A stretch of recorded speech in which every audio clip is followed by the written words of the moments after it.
It takes the human brain 300 milliseconds to process a visual threat and signal a physical reaction. This is the absolute speed limit of cognition.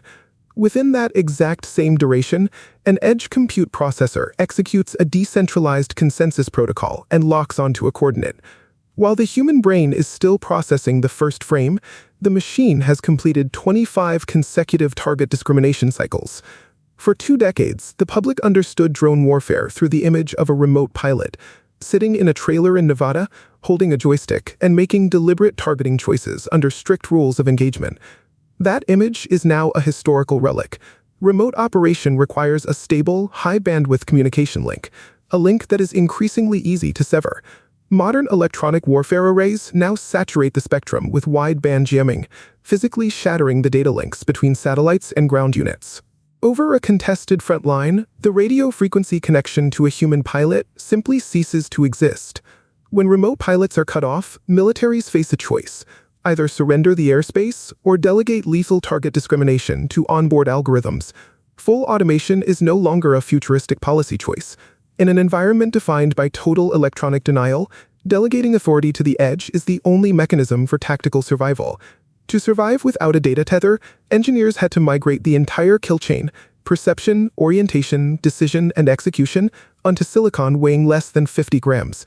This breakthrough was verified in 2025 at Carnegie Mellon University.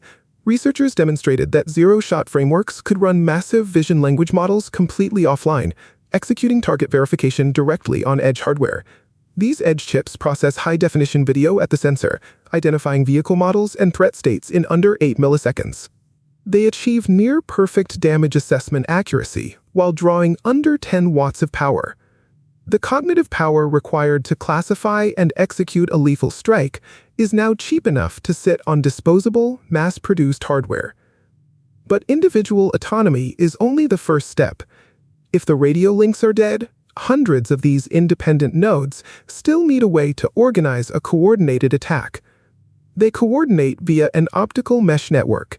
Using invisible, unjammable directional lasers, the drones exchange microscopic pulses of spatial data, forming an intelligent digital web in total radio silence. Within this web, target distribution is handled by nearest neighbor mathematics.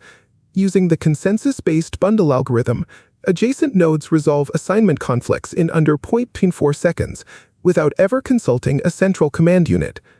The system is self-healing.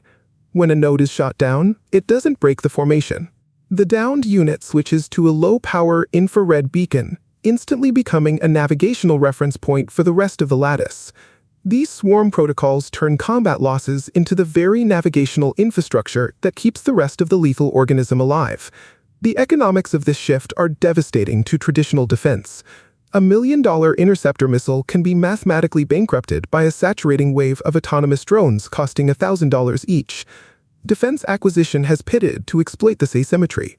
We are moving toward containerized autonomous constellations, launching up to 500 self-coordinating platforms from standard shipping containers that are indistinguishable from commercial cargo.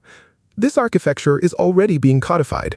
NATO's Sapient protocol restructures the command chain by delegating sensor tracking and spatial navigation to edge nodes, using lightweight binary messages to clear the airwaves. These standards change the human role. Oversight is moved to a higher level of abstraction, where the human sets the strategy, while the real-time execution of violence is handled by machine consensus. The shift is structural. Militaries are moving toward a model where tactical lethality is decoupled from the speed of human decision-making. International humanitarian law was built on the premise that a conscious human is always responsible for the application of force. But the Geneva Conventions demand judgment for proportionality, a human standard that breaks when a swarm executes a non-deterministic consensus inside a radio blackout zone. When the decision is distributed across 200 nodes, the traditional legal framework for accountability collapses.